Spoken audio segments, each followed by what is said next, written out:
We begin tonight with this paralyzing government shutdown. The impact felt already, and tonight millions of government workers, from some 2 million U.S. troops to the TSA security agents at checkpoints keeping flights safe, all now facing the real possibility of missing their paychecks. At the White House today, Vice President J.D. Vance in the briefing room blaming Democrats and warning mass layoffs could be coming. Sources telling ABC News tonight that those layoffs could come as early as tomorrow. Tonight, Democrats demanding Medicaid cuts be restored and that health care subsidies be extended to keep millions of Americans from seeing their premiums go up. And tonight, no signs of this ending anytime soon. Rachel Scott leading us off. She's up on the Hill again tonight. Tonight, with the federal government now officially shut down and millions of workers facing the prospect of missed paychecks, the White House now saying mass layoffs are imminent. How long do you think this will go, Mr. Speaker? I hope it's short. Sources say House Republicans were told President Trump will start firing federal workers as soon as tomorrow. ABC's Mary Bruce asking Vice President J.D. Vance why that's necessary. In every previous shutdown, workers have been furloughed, not laid off. So why does the president want to fire some workers and not just furlough them? Why is this shutdown any different? Well, first of all, we haven't made any final decisions about what we're going to do with certain workers. What we're saying is that we might have to take extraordinary steps, especially the longer this goes on. Democrats refuse to fund the government unless Republicans agree to reverse Medicaid cuts and extend expiring Obamacare subsidies so health care premiums don't rise for millions.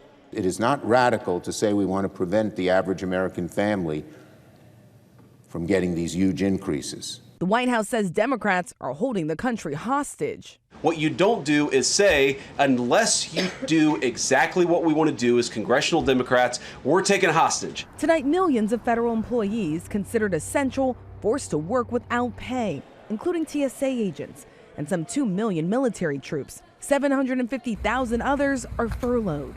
Oh my God, it's terrible. Willie Joe Price has worked at the cafeteria in the Library of Congress for 44 years. Electric bills and the gas bill, all of these things went up, so I'm already juggling paycheck to paycheck. You may not be able to make rent. Right. Tonight, the White House turning up the pressure, targeting projects dear to Democrats, freezing $18 billion in infrastructure funding for New York City, home of both Democratic leaders Chuck Schumer and Hakeem Jeffries, and blocking $8 billion for energy projects in 16 states that voted Democrat in the last presidential election. So let's bring in Rachel Scott tonight. She's live up on the Hill again for us. And Rachel, I know you're working your sources tonight. Any signs this evening how long this could last?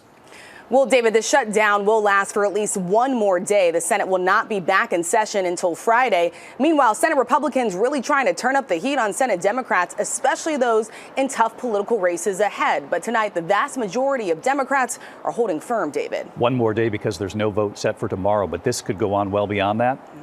Way beyond that, David. Days, if not weeks. Rachel Scott leading us off here. Rachel, thank you.